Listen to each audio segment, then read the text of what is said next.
So there's a number of examples right here. I'm only going to take a look at one of these, but it just says to verify that the matrices are inverses of one another. So by verify means to check or to kind of prove or show that the matrices are inverses.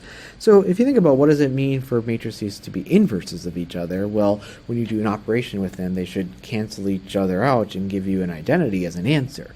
So we would probably default to multiplication if we're just talking about inverses with matrices.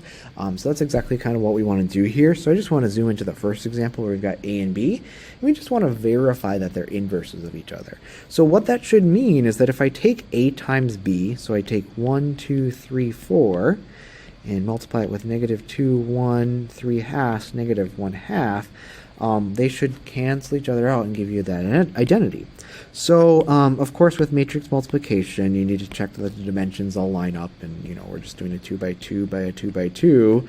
So, because those two numbers are the same, we can multiply, so you're going to get a 2 by 2 answer, of course, right?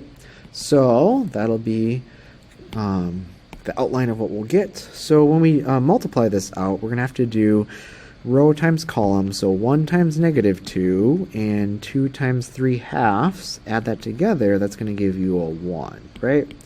So that does the first number, and then when we progress to the next part, we'll have to take row times the next column, so 1 times 1 is 1, and 2 times negative 1 half is negative 1, and 1 plus negative 1 is 0. So that takes care of that aspect. And then we can jump to that row with that column. So 3 times negative 2 is negative 6. And 4 times 3 halves is 6. Negative 6 plus 6 is 0. We get in that position. And then finally, we can take that bottom row with the last column now and do 3 times 1, which is 3, and 4 times negative 1 half, which is negative 2. Add those together and you get 1.